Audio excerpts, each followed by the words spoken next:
topics, big ideas, and practical policy solutions. This is Leaders on the Frontier with your host, David Leis. Well, hi, everybody. It's David Leis here, and a warm welcome to everybody who's joining us live on X and YouTube on this Thursday, May the 2nd, 2024, the year of our Lord. We're going to talk about you, citizen action. Did you know that you have significant power as a citizen?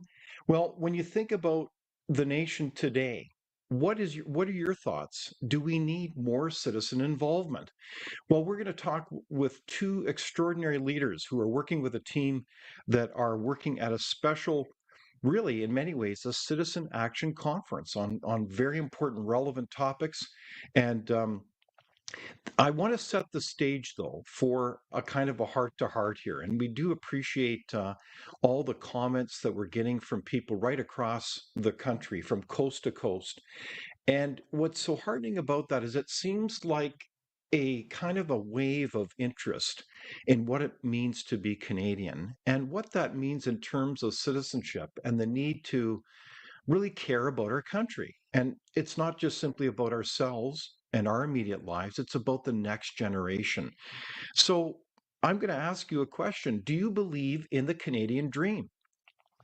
The Canadian dream being a place of prosperity, a community that cares about each other, that cares about things like our rights and freedoms, our rule of law, the traditions that have really helped build this to be not a perfect country, but a great country in so many respects. And so, if you believe in the Canadian dream, don't we ultimately end up with the conclusion that we do need to act? We can't just be passive as citizens. So, I think it's on that note that I'm really excited about our conversation today. And we certainly wish you to participate. We invite you to participate.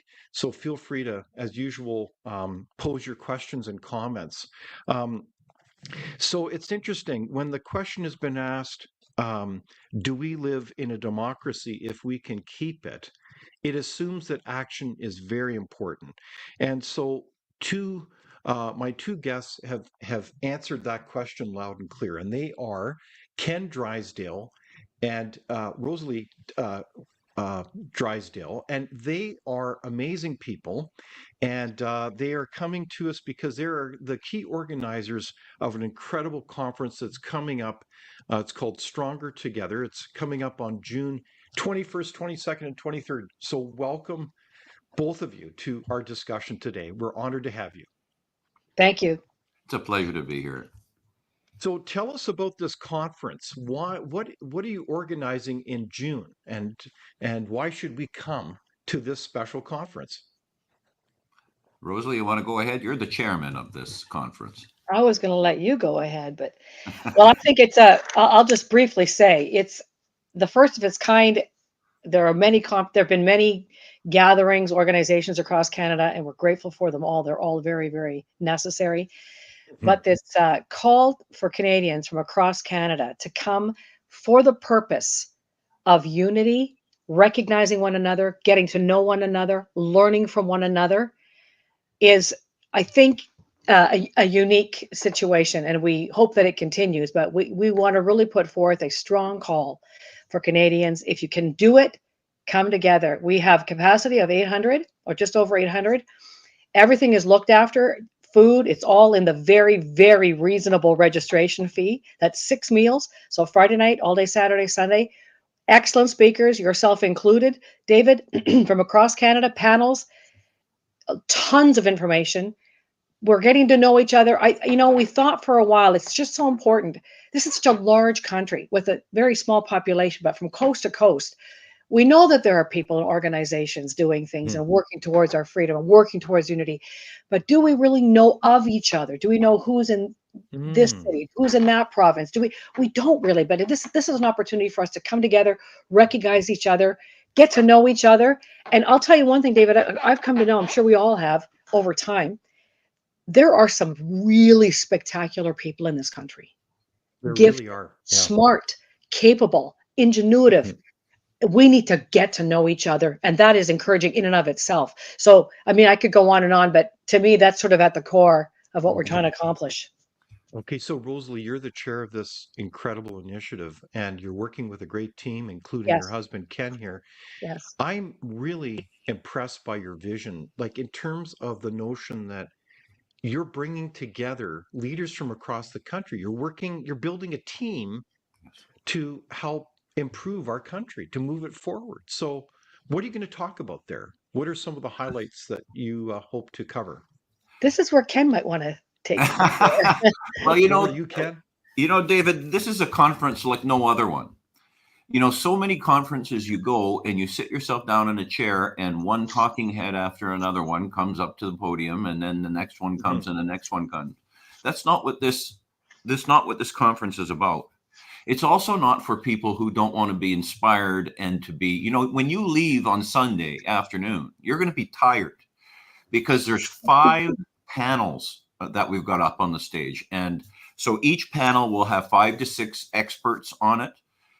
They're moderated. All of the panels are moderated by Shadow Davis, a great Winnipeg broadcaster. Yes, Shadow Davis. Yeah, and so some of the topics. So we have 5 of those, and one's called "Reclaiming Our Education System: Empowering Parents and Communities." The second one is "Litigating for Liberty: Legal Challenges of Government Overreach." The third panel is "Navigating the Media Landscape," and we've got some really great people on that as well. Mm-hmm. Panel 4 on Sunday is "Building Resilient Communities, Grassroots Activism, and Local Solutions." And panel 5 is "Safeguarding Our Food Supply, Government Actions Putting Our Food Supply at Risk." Wow. Now, as if that's not enough, we also have something else called Frontline Perspectives. And what that is Rosalie's going to get mad at me on this, but it's kind of like speed dating for freedom leaders in the country. So there are going to be 10 leaders on the stage, and one after another, each one has 10 minutes. They're going to come up and tell who they are, what they're doing, how you can contact them, what they need, and what they can offer. And then in addition to all of that, we have a social event meet and greet on Friday with some live music. We're going to be performing the and screening the conference video, custom video. We're going to have 2 big screens in the conference, and all of the freedom organizations that are there get to display a 2 to 3 minute video, which will be in a loop the whole time. We have 20 information tables out for, again, freedom. This isn't to sell cough medicine. This is for organizations that come out and give their cards, give their information, tell what they're all about. I'm getting out of breath just telling you about it. Saturday night, we have another social event, live music with Wally Larson, by the way, who's coming in from California. A great Winnipeg son, but he's been living lately down in California, but we've lured him up. We also have a keynote speaker we haven't announced for Saturday, so keep looking at our website. And there's just all kinds of things going on in this. So when you come in, you better be rested. You're not going to be resting through this conference. You're going to learn, and the emphasis, as Rosalie said, is on people getting together, coming together, and that's what the theme song actually is of this conference. And so it's people getting together. We're going to discourage, people ask me, why is it in Beausejour? And there's 2 good reasons for that. One is nobody would rent us a facility outside of there. And secondly, but more importantly, when you come to Beausejour for this, you're not sneaking out to go to a bar or something that afternoon. And that's why we're including 6 meals in the ticket price. So we've got you. And the idea is that you get to know each other. You don't have lunch with your buddies that you came with, and don't spend the social occasion with your friends. We're going to have some contests and thing going about how many people you can meet. So this is a unique experience. It's going to be like a conference no one has ever been to before. Wow, this sounds very exciting. It sounds like you guys have designed not only an information-packed weekend, but tilted towards action, but also fun. It sounds very, very like it'll be very entertaining. What do you think, Rosalie? Yes, I really agree with that. The whole idea is, government and, the mainstream media and others want to tell you how to think, want to tell you what to think about that person over there, what to think about that cultural group, those people, that organization, that church. They want to tell you, excuse me, This is an opportunity for us to start exercising, figuring out what we think. What do I think? I would like to find out what's going on in BC. Who are those organizations? What about Halifax? What about Alberta? I want to see these people. I want to meet them. I want to look into their eyes. I want to break bread with them. What do you think about that? Joke together. Like, we're all human beings. And the bottom line is, we all want the same thing. We want freedom of speech. We want freedom of movement, all those things. We don't want all the stuff that's happening that's being shoved down our throats. And here's the thing, you know what? And this is a big part, I think, what Ken and I, what our vision dream is. What happens in any organization, and those of us who have grown up in church or Rotary clubs or whatever, you've always got personalities. This person wants it done this way. That person wants it done that way. Before you know it, there's factions, and we're not getting anything done. This is such an important thing, what's happening right now in our country. We have got to keep our eye on the ball. So it doesn't matter if I don't like you or you don't like me or whatever, or you don't like the way that I organize or the way I dress or what I eat. That doesn't matter. What matters is that we keep our eye on the ball, and when we keep our eye on the ball, we can easily just move all those other irrelevant things aside. We don't have to live together. We have to work together and make this happen. And it takes a lot of focus. I think that for me is a really big part of this. And really getting to know that these people who I've heard certain things about, that's not even true. I'm going to formulate my own opinion. Thanks very much. I will formulate my opinion. Wow. So I like your enthusiasm and energy, Rosalie, on this. So the key theme here is unity, bringing people together to create teamwork, and in doing so, you are truly, like the conference theme, you're stronger together. That's right. That's what I'm hearing. Well, and we're seeing that right from the outset of this. Like, Rosalie's committee has people from Alberta on it, Saskatchewan, Manitoba, Ontario. We have people on the panels from BC, Alberta, Saskatchewan, Manitoba, Quebec, Maritimes. And there's actually, believe it or not, there's a convoy forming in Vancouver and coming west, so people can join that convoy and come out to it as well. Yeah. Wow, that sounds very exciting. So this is truly the invitation. You have invited people far and wide, from coast to coast, to come to this conference. And how's the response been to date? What's going on? Well, we only put tickets on sale last Monday, and it's going very well, actually. And we haven't even announced all of the panel members and the keynote speakers, but there's a lot coming. I actually have a big announcement to make, but I can't just yet. And the hint is, the hint is I can't announce it until after April 12th. So if you know what's going on in the country, that probably gives it away. But for those of you who don't, you're going to have to do some sleuthing. But okay, so I'm talking with the dynamic duo of Rosalie and Ken Drysdale. Rosalie is the chair of this amazing event that's coming up in June. So where can we find out more information? What are your coordinates? How do people sign up and come to Beausejour just outside of Winnipeg? Well, if you go to the www.manitobastrongertogether.ca, you'll find at the top an events tab. And when you click on the events tab, you'll find out everything you ever wanted to know and more about this conference. One of the very first things that you see is a big red button that says download press kit. And if you push that, I think it's a 10 or 12 page press kit that goes through everything that's going on, discusses what the intent is.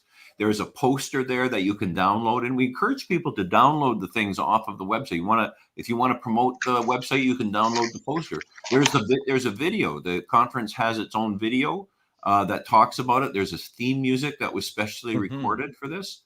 There's the schedule, and about halfway down, there's a blue icon where you purchase tickets. You click on that, it takes you an Eventbrite, and then you can buy tickets. There's a spot for sponsors. There's a spot for donations. There's all, even any accommodations. There's a spreadsheet with all the accommodation in the area with their phone numbers and websites. And folks, we did reserve a bunch of rooms in a number of hotels, but they won't hold them forever. So if you want to take advantage of those prices, you've got to get onto it, and then mention Manitoba Stronger Together. All right. So look at that website. This is about the Stronger Together Conference being held on June 21 22, and 23rd.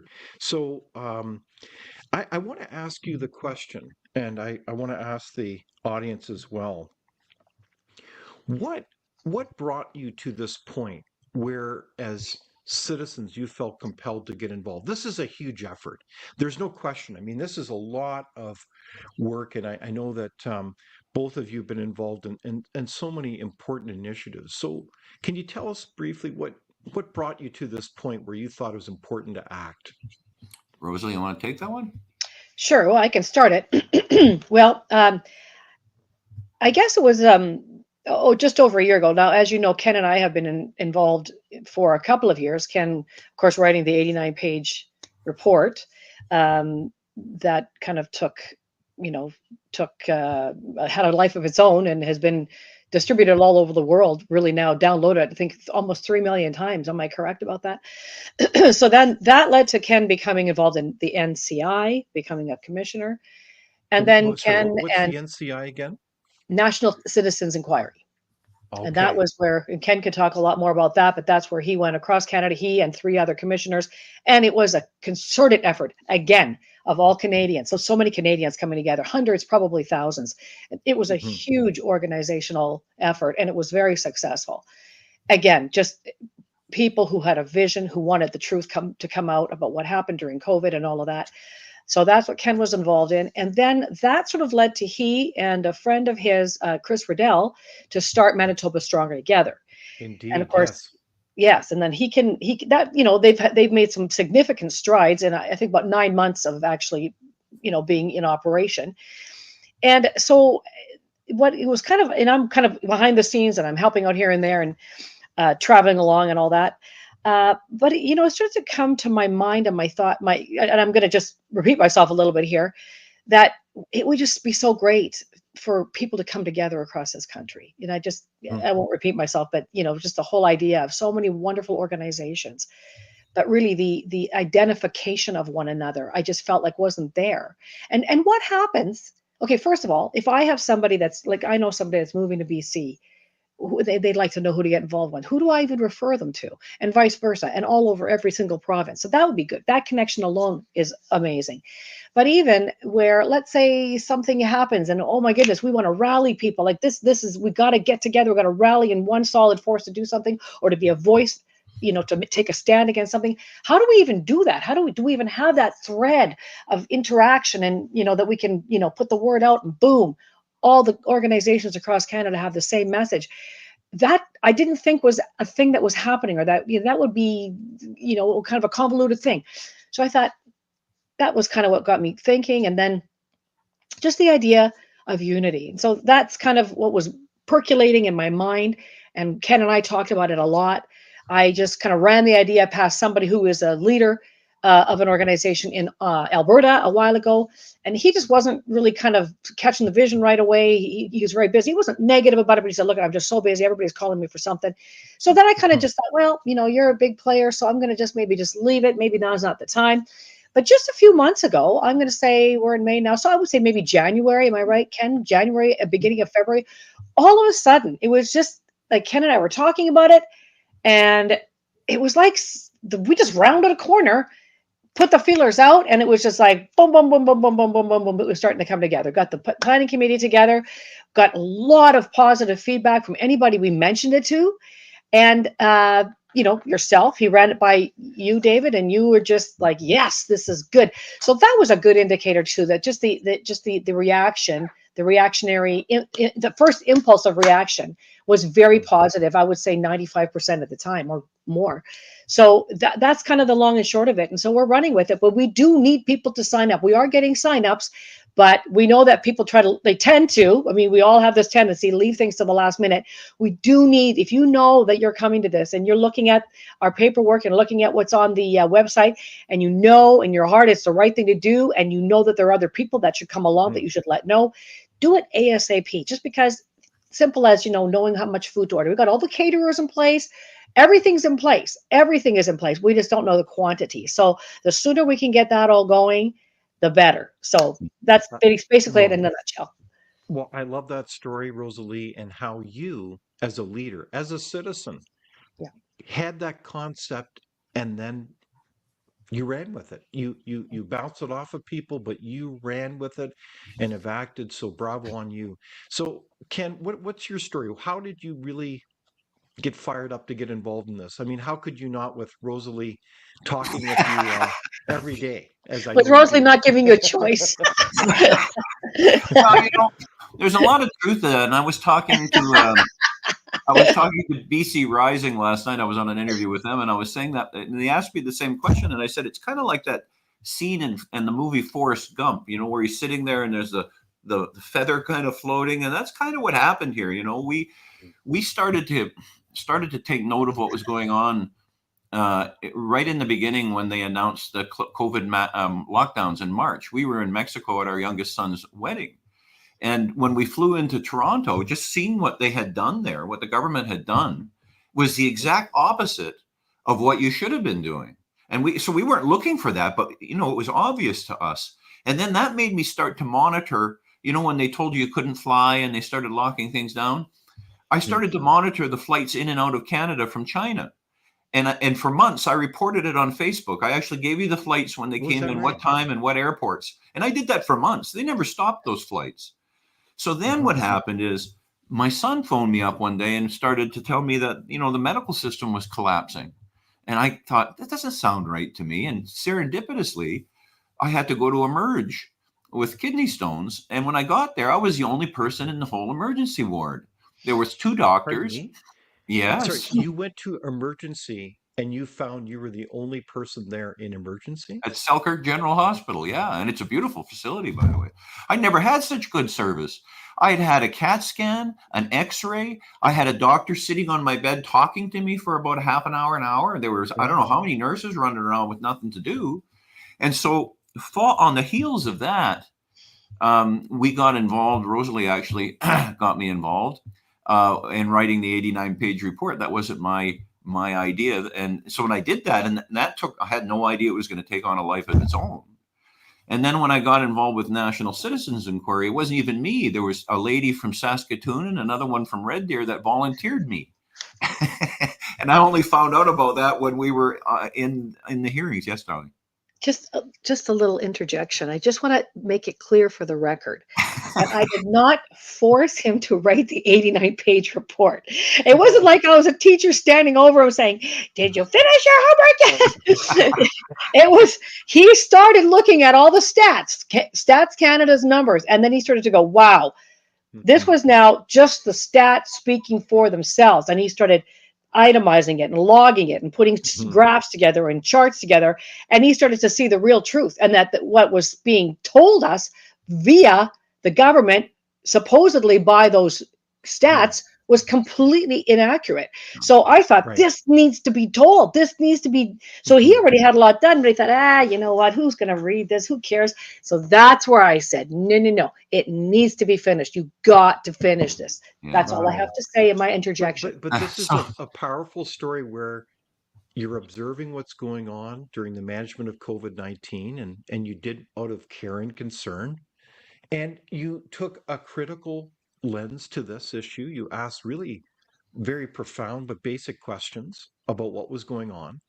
And then what I find really intriguing as well as a couple, how you encouraged each other. And I think maybe that's a profound metaphor about how, as citizens, we can work in relationship with each other to again encourage each other. So I think what you're doing is saying, let's don't just have a conference with ourselves as a couple.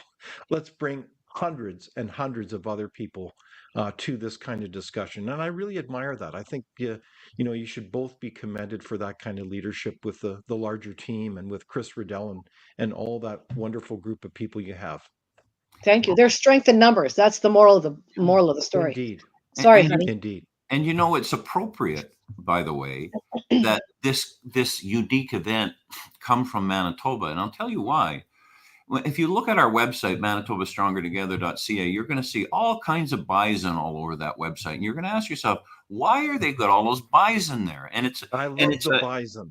Yeah. And people think, well, it's because it's from Manitoba and that's our symbol, but that's not it at all. The reason we have the bison symbol is because in the late 1870s, the bison population in North America was decimated, and it was at risk of going extinct. And the warden, believe it or not, of Stony Mountain Penitentiary, Stony Mountain's a little town about 10 miles north of Winnipeg, he started a bison herd. And by 1906, he had so many bisons, they started exporting them across Canada and the United States. So most of the bison in North America now are related to the bison that were raised in Stony Mountain, that little tiny hamlet, by one person in Manitoba. So we took on that symbol, and that's kind of our thought process in this national conference, which is going to bring people together, is going to spread democracy and spread the word out across the country. And it's coming from this little place, Beausejour, just outside Winnipeg in Manitoba. It's so appropriate, and it's such an example of what you can do with small beginnings. I think there's a quote somewhere that says something about, don't despise the small things. Don't despise small the small beginnings. things. Yeah. Wow. And I want to also sorry, this is my second interjection. I apologize, but I it's a small thing, but it's significant. It is metaphorical, I think, that these bison that were almost extinct in all of North America came out of, Stony Mountain, really, who knows? Who knew North America? Who knows about Stony Mountain? Yeah. But that was the source of replenishment to the whole continent of the bison. And to boot, guess who grew up living right next to that penitentiary? Thankfully, he was not in the penitentiary, but it was Ken Drysdale. His family, 10 kids, they farmed right next to that penitentiary. Right there where that bison came from is where Ken was born and raised. Interesting. You spent your time there, Ken. Wow, that's amazing. I will tell you the other thing that occurs to me about bisons, and I've had the pleasure of seeing bisons up close and talking with people who know those incredible creatures better than I do. But one of the curious things about bisons is that they have extraordinary teamwork, the ability to, under attack, literally go in a outward looking circle to protect the young and the vulnerable. Fascinating. And this seems to me to be a very powerful theme for our society today. And we have both, really, when you think of the state of our country, both significant external challenges as a country, but also many internal challenges as a nation. And I did want to, again, point back to the theme that you are citizens, that we are all Canadian citizens. And hopefully during this time of many challenges, both internal and external, this can be a time of renewal of citizenship. And for me, this is a topic that's dear to my heart, as I know it is to you and so many of our listeners and audience. But what does citizenship mean to you? What's at the heart of that for you? Well, citizenship means that you care for the place that you live in, not just for yourself, but for the people coming after you. We're inheriting this tradition of freedom, of justice, of liberty, freedom of speech. And it's amazing to me how many people are so disconnected with those concepts and or don't really know what they mean. I get hundreds of emails a day, David, and I'm amazed at, there's a percentage of them that question and say, what do you mean? What rights and freedoms have we lost? How can someone be so disconnected, having gone through the last 3 or 4 years, and not have that obvious in your face? You were locked in your homes, you were fired from your jobs, the banks kicked you out or froze your accounts, the police beat you, they ran us over on horses, the doctors betrayed us. How could someone ask me what freedoms we're missing, we've lost? That's not citizenry, being that disconnected from reality, or perhaps that afraid of reality. And that's a big issue. I mean, once you look behind this curtain and you see what's going on, you can't unsee it. And I think there's a number of people in this country who are afraid to look behind that curtain. It's like whistling as you go by the cemetery at night. but you have to stand up. And my family has a long tradition of that. Both my grandfather and my great grandfather went and fought in World War I, and my great grandfather was long past the age. He was in his 50s, and he lied about his age, and he went. And it wasn't until he was wounded. And my grandfather, that was my great grandfather. My great grandfather was wounded 3 times, seriously wounded. And Wow.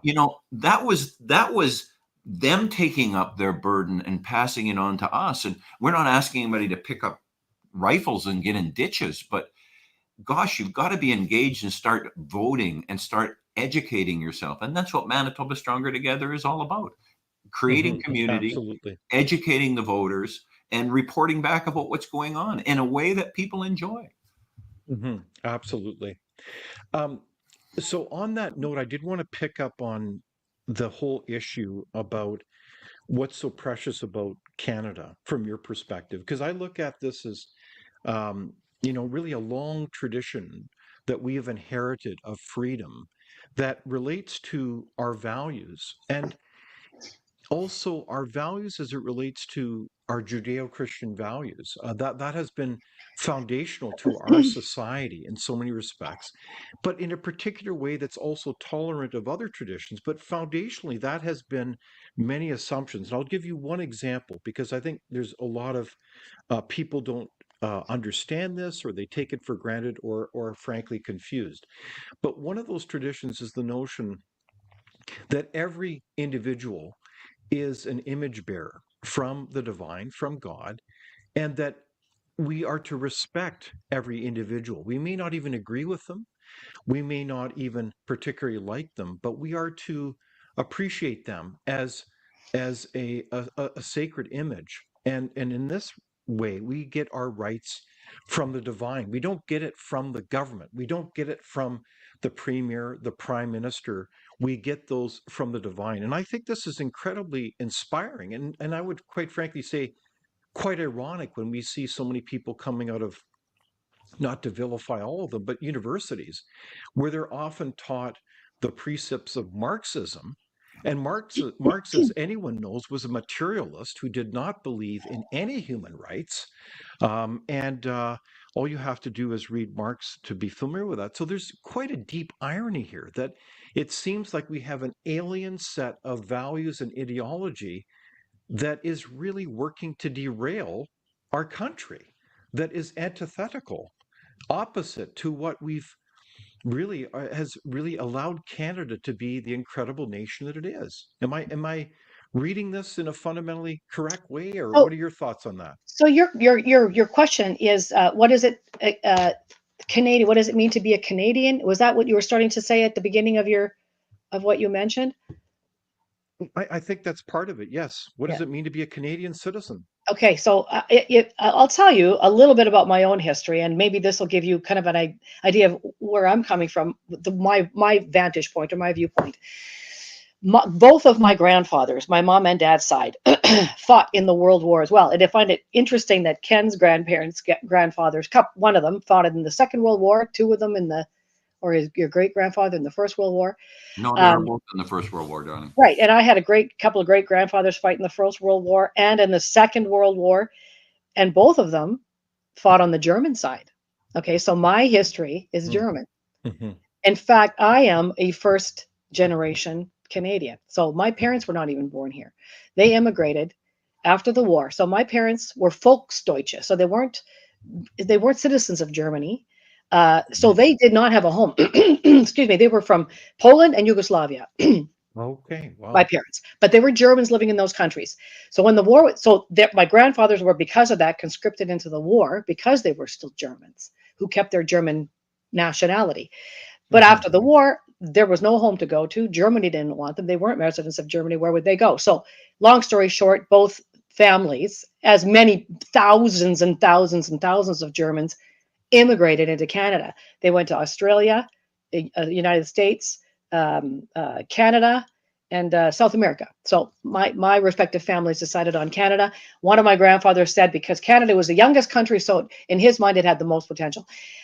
But I think to myself, I think back that Canada, who right after the war allowed really the people who fought for the enemy. They allowed them to come in. This was the open-heartedness and the unthreatenedness that the freedom that Canada offered was unthreatened, even in asking or allowing these German immigrants to come in. They were unthreatened in their freedom because there were rules and regulations, there were laws. So we have our laws. You have a problem with our laws, then we have a problem with you. Otherwise, you're welcome to come into this freedom.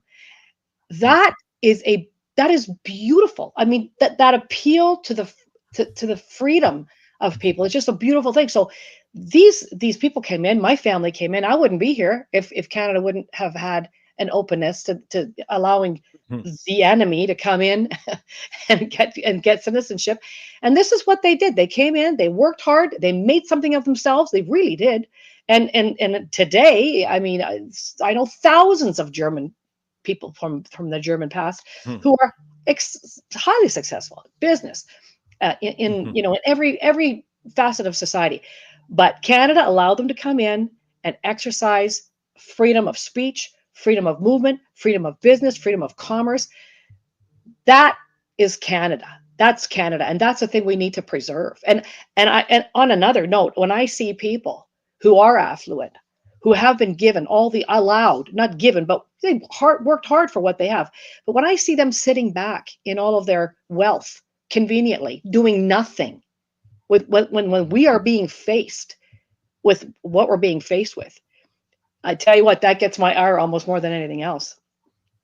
Well, it's a very powerful story, and I think what you're saying is so true, Rosalie, that there's many of us that can, as Canadians, take this kind of inheritance, this legacy of both freedom and really prosperity. And that prosperity has only really been recent, the last 150 years.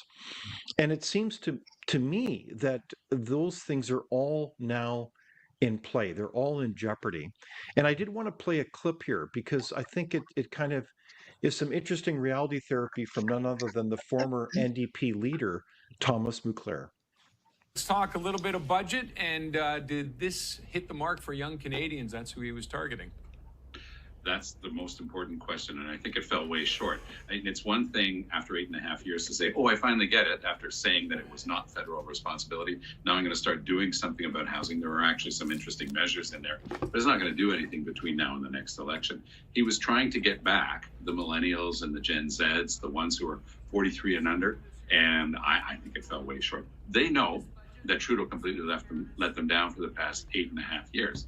They know that they're the first generation in Canadian history to actually be poorer than their parents, to have less of a chance of owning a home. And you know, Roger, Mr. Trudeau's been talking about the middle class and people who work hard to join the middle class.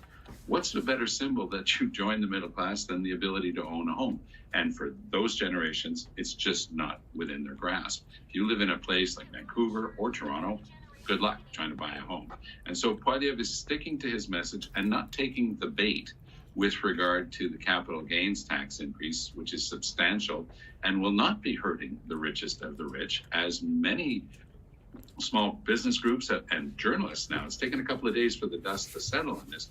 They're pointing out, hey, you're really giving a sock in the jaw to a lot of small business people, entrepreneurs, artisans who, they don't get a government pension. They might have bought a triplex, live in one of them, rent out the other two. All of a sudden, they're going to get hit with a whopping increase in their capital gains, a 33% increase in what has to be brought into income. People are finally starting to notice that and know it's not Trudeau going after the super rich. He's going after super ordinary Canadians, and they're starting to see it. And also just average Canadians, if you have a cottage or any property or anything like that, if you want to sell, you'll be paying for that as well, or through inheritance. Exactly. And even if you give it to your kids, it's a deemed disposition, and you still hit with the full whack of this new capital gains tax. So I don't know where Freeland got her number. She said it's 0.14. That's pretty specific % of Canadians who are going to be hit by this. But I guess it was some sort of number put together by the gnomes in the finance department saying, oh, well, we have this many last year, and therefore it translates to this percentage of the population. But look, Roger, I was talking yesterday to somebody who's been in real estate for 25 years. In the area where I am, there are indeed a lot of cottages and a lot of triplexes and four unit buildings. And she was saying, look, over the next 9 weeks, it's going to be total chaos because people are going to start unloading because this new massive tax increase that Trudeau has brought in on the middle class is only going to kick in on June 25th. So people are going to be unloading properties between now and then. And who's going to be soaking up those properties? People who have lots of cash. Maybe the rich are the ones who are benefiting from Trudeau's thing. And he's still trying to sell this as him standing up to the wealthy and Poilievre defending them. Poilievre's doing nothing of the kind. He's sticking to his basic messages about the cost of living, housing, inflation, groceries, and the like. He's not taking the bait that Trudeau and Chrystia Freeland ham-fistedly try to put out there for him. Well, that's a very interesting clip. So, Ken Drysdale, I'm going to ask you the question. Do you share the concern that Thomas McClure said that current federal policies, among others, are really undermining and destroying the middle class? Federal policy over the last, I'd like to say it was just over the last Trudeau governments, but it hasn't been. For the last 50 years, so much of the federal policy has been going against the people. They couch these things, these policies of theirs in this rhetoric of the government is giving you something. And the government hasn't got the ability to give you anything unless they've taken it out of your pocket already. And so when you look at and it's not just about, this isn't just about votes, let's give the people this bonus check or something and we're going to get votes. It's more than that. It's more insidious than that. The federal government has their fingers in every aspect of Canadian society, including those aspects which are solely the purview of the provinces. You can think about health, you can think about education, but it even goes deeper than that. And most people don't understand. Even in the arts in Canada, David, I'm a little older than you, but when I was a young man, the radio was full of protest music. When was the last time you heard protest music on the radio? You don't hear any, because in Canada, there's almost zero music that's made I'm not talking about the stars, but at the incoming level, the medium level, even the intermediate level of music, there is almost no music in Canada made without government grants. So when the government has that squeeze play on these artists, do you think that they're free to protest like they did when we were young? How about daycare? People are afraid of getting thrown out of daycare if they protest, if they say something. I think it's, David, help me out with this. Is it 4 in 10 people employed in Canada work for the government? I think it's 3 or 4 in 10. Yeah, 4. at least that. So you have all of those people terrified of losing their jobs. And so these policies, there's multi levels to the strategy behind them. There's the one that, we'll give them a bone, even though we're keeping the rest of the cow for ourselves. We'll give them a bone and they'll vote for us. But they're also getting the fingers in, and they're controlling you through fear, through money. It might stop their payments. They might close your bank account. It's incredible how deep these corrupt fingers go and how much influence that they exert. And I'll just end with this. If you doubt me, when we were traveling the country with the National Citizens Inquiry, we heard testimony from 305 Canadians. And there were a lot of those people were afraid to come forward because they were afraid of the consequences of what the government could do to them. Close their bank accounts, get them fired, kick their kids out of daycare, close their churches. Churches closed down. A lot of it was due to the fact that they were registered charities, and the government threatened to remove their charitable status if they didn't follow the orders. So Indeed. A lot of these policies, there's a lot more to them than just what's on the face, and it's in all aspects of our society. So if I'm hearing you correctly, Ken, you're saying that we kind of need a great reset. We need to reset the size and scope of the government so that we can breathe as individual citizens and have the freedom to not only run and operate our businesses, small businesses, a case in point, but to also be able to exercise our freedom as it relates to not just simply going to, well, Walmart or the liquor store during COVID-19, but also to places of faith, worship, to be able to keep the kids in school, to be able to learn. So this is really I think, a profound discussion because, as I look at this question, I reflect on the history of ancient Greece, of places of democracy such as Athens, where it was very clear that people had responsibilities as citizens to be able to serve in that democracy, that there were requirements.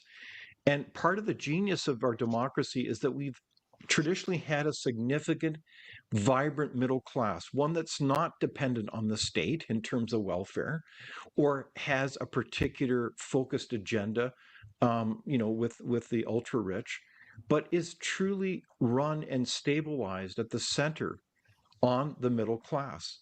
And so, Rosalie, I guess my question to you would be, do you feel that this conference will be a meeting place where that kind of agenda can be recognized and people can renew that kind of vision for democracy and citizenship?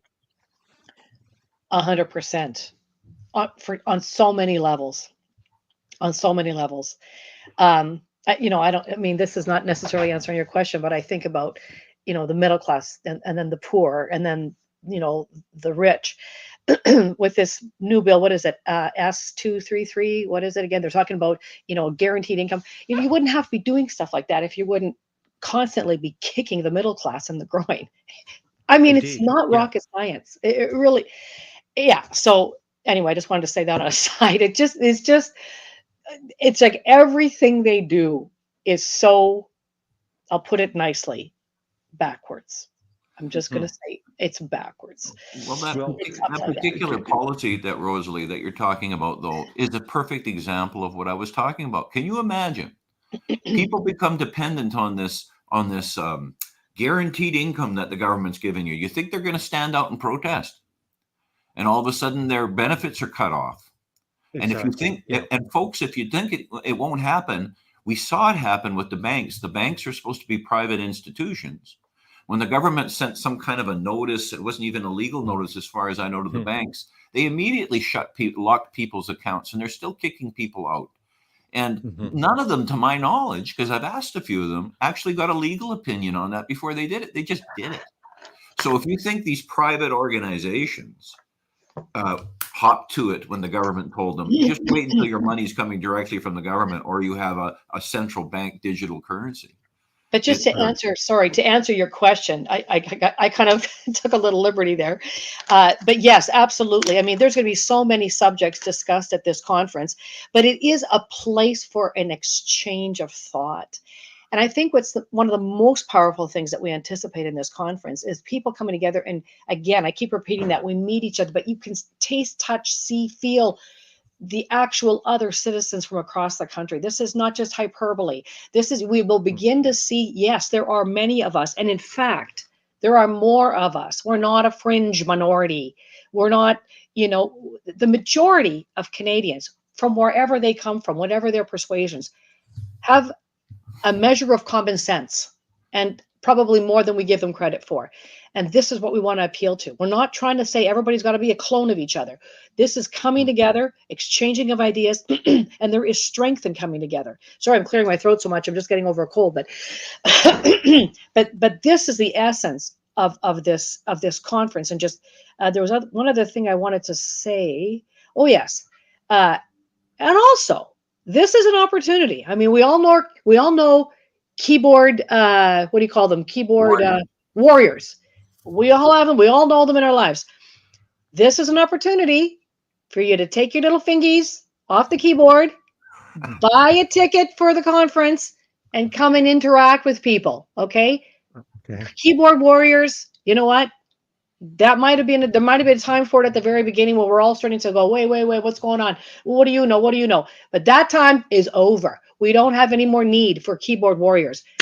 We got to get on the bandwagon. And so therefore, I will reiterate, if you don't mind, the lyrics of that song. It's very, very true. I mean, I didn't write the song, but Who knows that it was written for such a time as this? People get ready. There's a train coming. You don't need no baggage. You just get on board. All you need is faith to hear the diesels humming. Don't need no ticket, but in this case, yes, you do need a ticket. You just get on board. You know what? Ken and I were talking. There is a train coming. There is a locomotive coming, and it is the locomotive of totalitarianism, or the locomotive of get on board to the train of freedom, because there is strength and unity. And now is the time, people. Now is the time. Not later when they're coming down the driveway for you. Then it's way too late.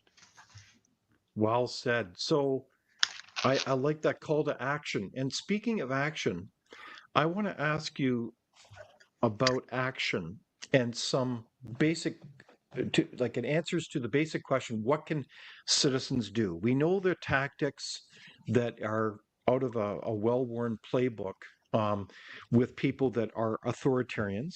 They love ad hominem attacks. They don't want to talk about issues or policy. They want to attack individuals, call them racist and all the rest. They love to divide. They love to use stealth. Like, why would you do things in a transparent, open fashion where you could have public debate? And they loved using the law as a weapon. We've seen this time and time again. In fact, you look at Bill C-63, which will seriously work to censor all kinds of speech, and will name anybody they disagree with as hateful speech and therefore should be stopped. What should we do in terms of citizens? Can we quick rattle them off quickly? We're kind of in the last part, so we need to be quick here. But a key one I'd like to lead off with, one is speak up. Speak up to your representatives. Call them. If you're not calling them, I would argue you're part of the problem. Mm-hmm. What are other actions that citizens can do? Any ideas? Get involved with a citizens group.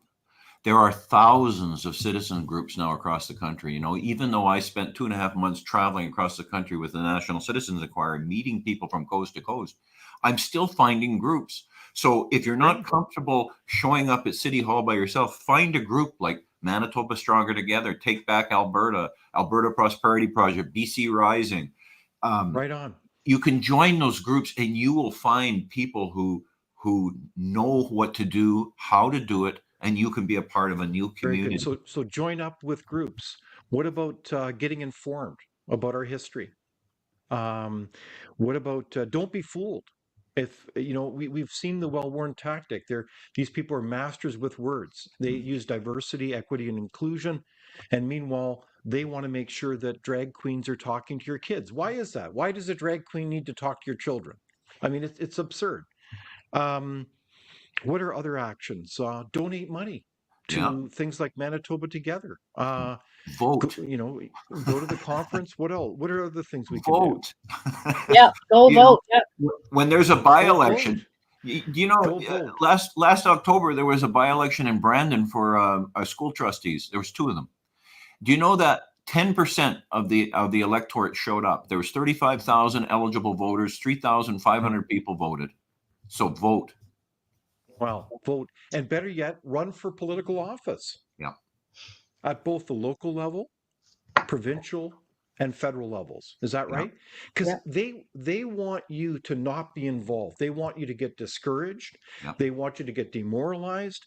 So coming out to this conference is maybe part of that elixir that we need for people to be energized. I mean, how could you not, when you talk with Ken and Rosalie Drysdale, that you would not, that wouldn't rub off on you. So be sure to attend. It sounds like a lot of fun.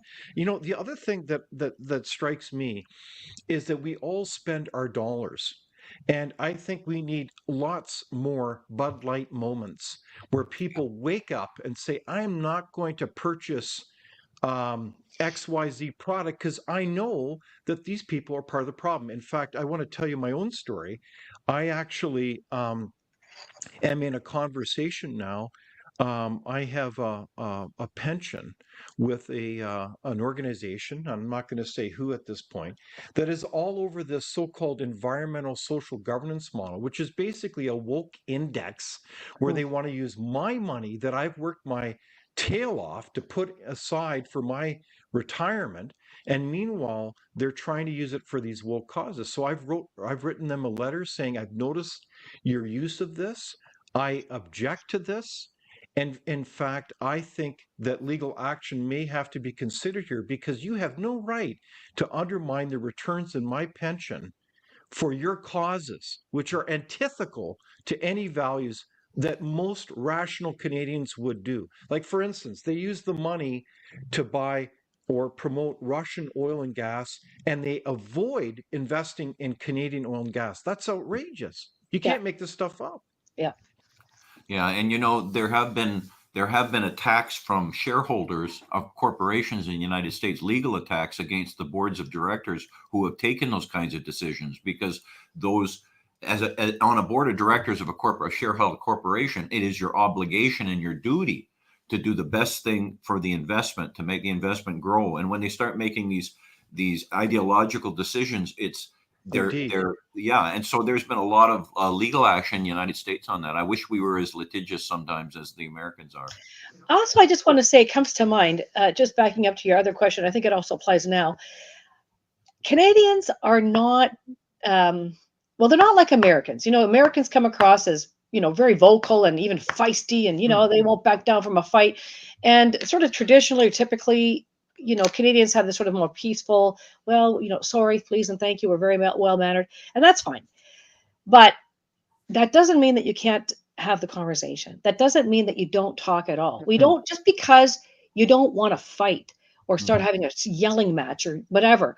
And I don't enjoy that either. That's not my jam either. I don't like to do that. But that doesn't mean that you don't talk about things. It doesn't mean that you say, well, but what about this? I don't know. And you know what? Just a little less fear. Don't have fear. Just start putting the fear aside. So what if the person yells at you? So what if they yell at you? Whatever. I mean, that's not the worst thing ever. They might think this or that, well, yeah, but we can be very cordial and still disagree and have the conversation, but verbalize. Start to talk. Don't be afraid to talk. Then there's a murmur. There might not be shouting and screaming, but then there's a national murmur going on. It all matters. Every voice matters. I like that. So speak up. Do not be afraid. Do not be afraid, and have courage.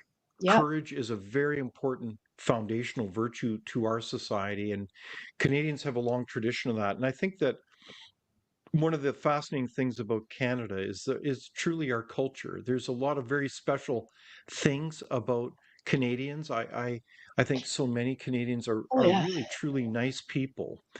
At the same time, perhaps, and I don't mean this as a unfair criticism, but perhaps we need to be a little bit more courageous and unafraid and not be so worried about being perceived as nice and be able to speak our truth. If we can't speak our 100%. truth, Yeah. then we have got a serious dysfunctional culture. If we can't talk about facts and evidence, if Yeah. people say, oh, you can't talk about this, but you can talk about this, then we know those are huge red flags that somebody is trying to undermine your rights and freedoms as a citizen. And it is in that journey of healthy discussion that we all seek the truth. And in the process, we create a better society. So I am so grateful for your leadership, Rosalie and Ken, for this upcoming conference. Can you remind us again where people can sign up and what the dates are again? Go to our website at www.manitobastrongertogether.ca, click on events, and you can read all about it there. You can purchase tickets. Our tickets are also available on Eventbrite, and you just look up Manitoba, or you look up Stronger Together Conference, and you can find us there. And it's June 21st, 22nd, and 23rd. All right, so there you have it, folks. The upcoming conference, Stronger Together. It's going to be an exciting event. I'm certainly going to be there, and I'm really looking forward to seeing my friends Rosalie and Ken and the entire team of people that truly are caring about our country and building a better future, not just simply but for us, but for the next generation. So bravo on you again, Rosalie and Ken Drysdale. And thank you for joining all of us today, our audience, this discussion. And we certainly look forward to next Thursday, the same time and same place, as we talk more about Canadian energy. Did you know that the Trans Mountain Pipeline is opening up? It's coming on stream in the month of May. Yeah. Well, we'll be talking about this with the former CEO of the Canadian Pipeline Association about that significance of that pipeline and also Canadian energy. So be sure to join us. And thank Fantastic. you for being with us today. Thank you. Thanks for having us, and we're very excited to have you join us at Stronger Together. Yeah. Well, thank you, Rosalie and Ken, and have a terrific day, everyone. Thank you. You too.